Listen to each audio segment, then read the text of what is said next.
Utterances of His Divine Eminence Ra Gohar Shahi. There are 3 parts of exoteric knowledge and 1 part of esoteric knowledge.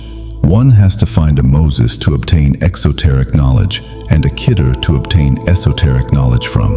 The inspirational voice that one hears without the presence of Gabriel is known as Ilham. The knowledge that one obtains without Gabriel accompanying it is known as Sahifa, divine scroll, and Hadith Qudsi, conversation with God without a medium.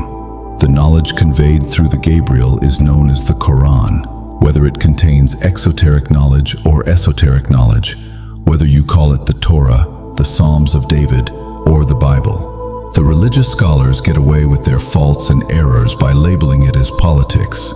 Faults and errors by the saints are regarded and ignored as acts of wisdom. Faults and errors by the prophets are not regarded as faults and errors.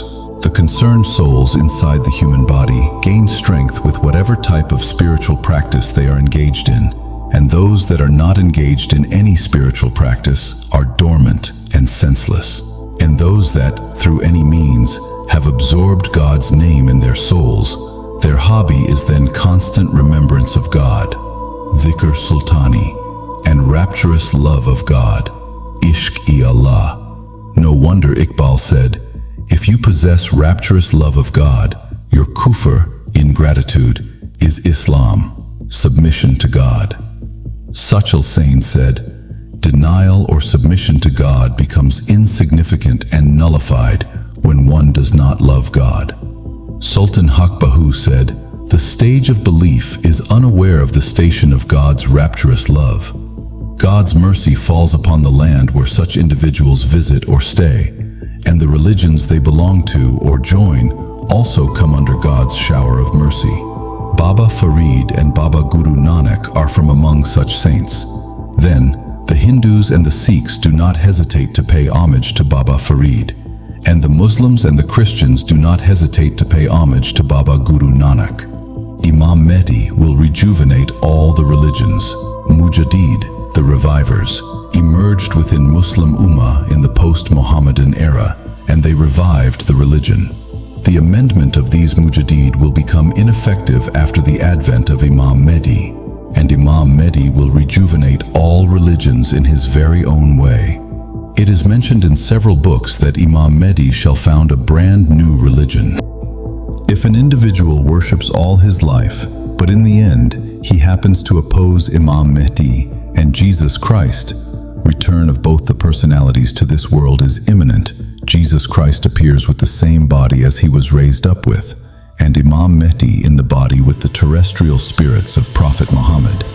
Such an individual is hellbound in the similitude of Balim Ba'ur, and he is as rejected by God as Iblis, the devil, was.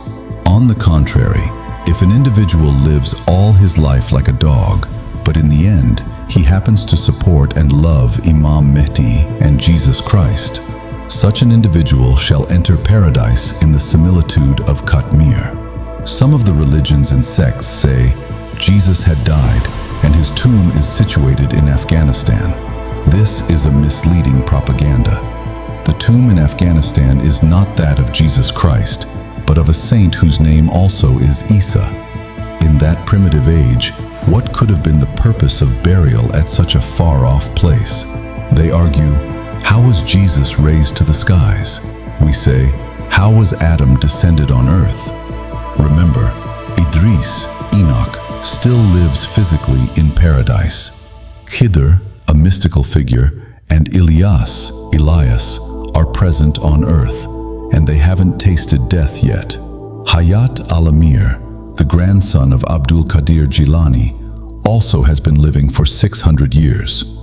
Abdul Qadir Jilani instructed him, do not die until you convey my salutation to Imam Mehdi. It is Hayat al-Amir who gave Shah Latif the title of Bari Imam. The site of his sitting place is still preserved in Barakah, which is situated near Murree, Pakistan. Punishment for exoteric sins is imprisonment, fine, or the death penalty. Blameworthiness is the punishment for the ones on the spiritual path.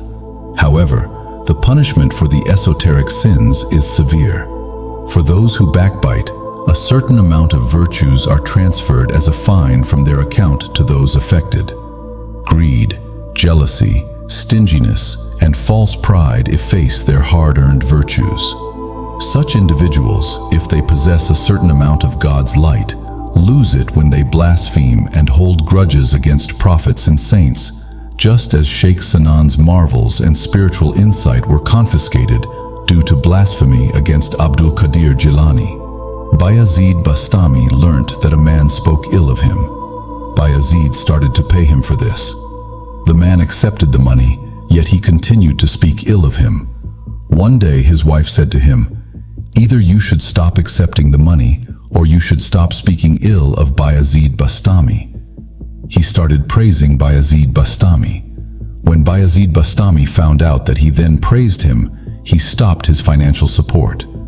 He visited Bayazid and said, "You paid me when I spoke badly about you. Why did you stop my financial support now when I praise you?" Bayazid said, "Then you were my servant. You spoke ill of me and it would burn my sins. You stopped doing it. Why should I pay you now?" The vices mentioned here relate to Nafs al-Amara, and Iblis, the devil, is its helper. Piety, generosity, forgiveness, patience and gratitude, humility and theophanies belong to Kalbe Shahid, and the Wali Murshid, spiritual master, is its guardian and helper. He helps the disciple against evil plots. In the presence of Nafs al-Amara, light of divine words do not stay in the heart, even if one memorizes the verses of the celestial book. Similitude of such an individual is that of a parrot. When nafs turns to the contented self, then no impurity can stay in you. Then your cockerel of lust becomes pure. For purification of nafs, find a divinely appointed nafs shikan, the self-demolisher. And such sages are appointed by God at all times. The exterior of the body is cleansed with water, while the interior is purified with God's light, Nur. Without cleanliness, it is unclean and impure, for only the clean body deserves the worthiness of worship. And worthiness of divine theophanies is for the clean heart only. And this is when the celestial books render guidance to the pure ones. Otherwise, the people of the books become enemies to each other. Mujaddid Alif Thani states in his book, "Individuals with nafs al-amara are not worthy of studying the Quran." The beginners in spirituality must initially strive to purify themselves by means of dhikr Allah, God's remembrance. And the seekers who are in the final stages in spirituality are advised to study the Quran. Muhammad said, "The Quran curses on some of its readers." Bulleh Shah said, "Such people enjoy the divine favors and deny it, yet to show off, they carry the Quran under their armpit." A worshipper perceives that he is near to God because he is awake all night worshiping God. But after worship, your prayers are for health, long life, wealth, and for the damsels and slaves of the paradise. Ponder. Did you ever pray to God, "O God, I desire from thee nothing but thee"? A religious scholar perceives that he is near to God, hence he thinks he has already obtained salvation. He thinks, "I have knowledge of the Quran in me." The question is, why then do you declare others as hellbound, though every Muslim possesses some amount of knowledge and has memorized some of the verses of the Quran? Ponder. Who sells the divine knowledge? And who sells himself? Who backbites against the saints? Who possesses jealousy, false pride, and greed? Whose custom is it to bear one thing in the heart and something else on the tongue? Who says one thing in the morning and denies it in the evening? Who presents the truth as falsehood and falsehood as the truth? If you are far from these traits, then you are a Khalifa-e-Rasul, deputy of the Prophet, and showing the back to you is a great disrespect, meaning an orator in appearance while the Quran in reality. If If you are afflicted with such diabolical traits, perhaps you are from among the clerics of the 14th century, for whom the wolf said, "May I be counted as those who ate the prophet Joseph."